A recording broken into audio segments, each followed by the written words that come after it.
Samantala, mga natatanging sundalo pinarangalan sa search for the outstanding Philippine soldiers. Hindi lamang sila nakatanggap ng tropeo, kundi pati na rin prize money na umabot ng 500,000 piso. May report si Eunice Monte. Ginanap ay ika-17 taon ng TOPS o ang Search for the Outstanding Philippine Soldiers sa buong Pilipinas.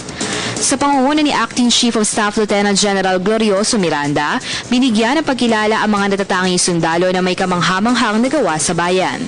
Your effort, as basis in our understanding 17 years ago, is indeed working. It is you very good motivation in order for us to pursue, not only as individual soldiers, not only as individual officers, but rather as one entity, the Armed Forces of the Philippines, your Armed Forces of the Philippines.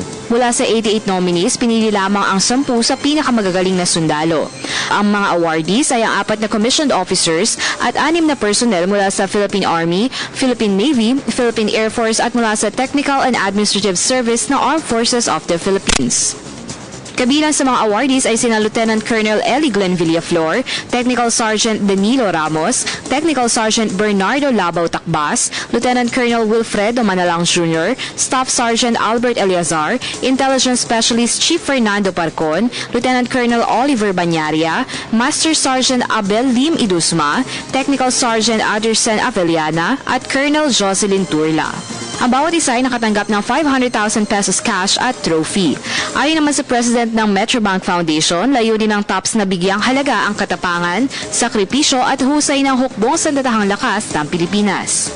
As defense and security further challenges our nation, we are all the more determined, inspired, and committed to continue to honor and recognize our Filipino soldiers. Ang TOPS ay taunang pagbibigay ng parangal sa ating mga sundalo sa pangunguna ng Metrobank Foundations at Rotary Club Makati Metro o RCMM.